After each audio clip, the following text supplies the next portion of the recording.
divorce attorneys, there's a stereotype about them.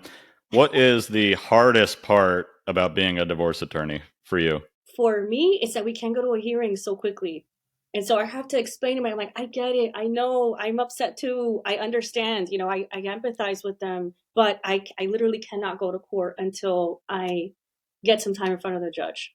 I think that's one of the hardest parts. And there's different factors. So for example, some cases are emotional. I don't do dependency. So my practice is specifically divorce, paternity, prenups, and postnups.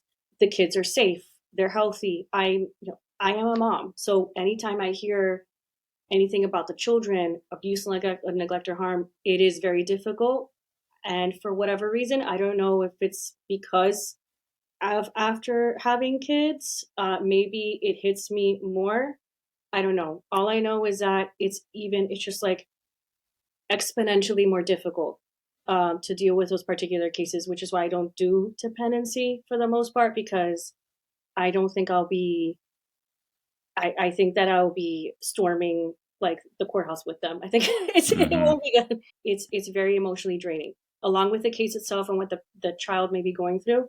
So emotionally draining for certain cases for me, particularly when something's going on with the children. The other part is just the frustration with just trying to get in front of the court and make my client understand that I want you to feel heard too. Hmm. I also have to wait in line. And then the third one is I cannot change your soon to be former spouse's personality. I don't have a magic wand. I know that they're being, special, just so I don't say any choice words on the podcast, but I cannot change their demeanor. If they were like this during the marriage, most often it only gets worse during divorce. I can only try to tell you, I think that a therapist is great, a divorce coach is great. I do think getting a team involved is important because as an attorney, even though I love what I do and I love the psychological parts of it and learning more about what therapies can help, I'm not a mental health expert. I wouldn't be able to help you in that particular arena.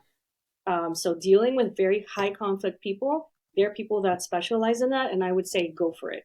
Go and retain those people. It would be very helpful. So Yeah. both ways, we're equally as frustrated, but also we're going to join you in the fight. We're like just as annoyed with them, but we Right. need tools to deal with them on a daily basis. I'm not in the trenches. I'm not there behind closed doors at night when you're dealing with them when they send you a really nasty message. Those are my first three things. I'm sure there's more, but those are the first three things that came to mind.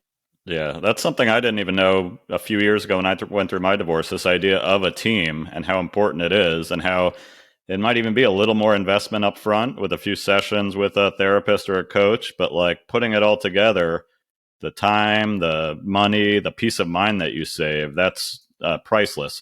Unfortunately, you don't know any of these things when you're going into it because your brain is completely scrambled. So it's all that's what we're trying to do here. Pay it forward for people that are coming down the pipe.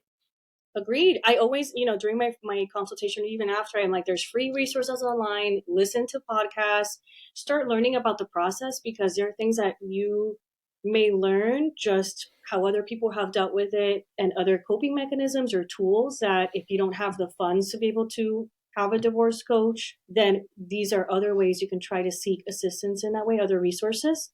But yeah, if you're able to have that team in place, I think that's great. We have said it's overwhelming, it's draining, it's emotional. So the more support you have, the better. For me, it's very important for your attorney to be able to empathize with what you're going through. Even something as simple as this is going to take a long time makes the person that's going through it feel like, all right, they get it. They see what I'm going through. That's important instead of just saying, oh, you know how these things work. We have no idea how these things work. Agreed. And I want to emphasize there's a difference between being empathetic or sympathetic with your client. Like, I understand what you're dealing with. Let's try to see what we can do to make it better. Let's have a call. Let's go through strategy. What is it? What are your main goals? And we'll go from there, as opposed to parroting your client. I don't agree with there are times where I have seen attorneys just taking on their client's role and then it just creates more tension. You're just adding fuel to the fire and it's not helping at all. One of the good things about having an attorney on your side, other than obviously knowing the law, is the fact that we can see it from an objective standpoint. My client will send me an essay and she's like, okay, well, this is what I'm like, do not send this. Let's condense this into like two sentences and then we'll go from there because it's highly emotional. And so we can see it from an objective standpoint and say, no, no. And then ultimately they kind of start learning, all right, so this is a neutral way to convey my message, not get sucked into like a messaging war at night with them. So empathetic, but not parroting your client and just saying yes to everything and taking on their particular personality during a case. They're there to advocate for you. They're a professional that's going to support you, but also we need taught, right? I see so many like text messages even that are 6 pages long, and I said nobody wants to read that. I know you want to get it out, but nobody wants to read that. Honestly, and even if you present to the judge, do you think the judge wants to sit there and read? I mean, I am not a judge. I'm just as from like a human standpoint. Do you really want? Mm-hmm. It's a one-liner. It's an essay. Okay, don't do that. Don't do that. Plus, it gives the other side more ammunition when they're reading all of that. Right. Don't do that. So it's kind of changing the mindset and straying from like the urge to like, this is not the place. Let's take a step back. Excellent. Tell people where they can find you, Krystine. Okay, so my website is www.kcpafamilylaw.com and my Instagram profile is at Krystine Cardona PA. And my name is spelled Krystine. My last name is Cardona.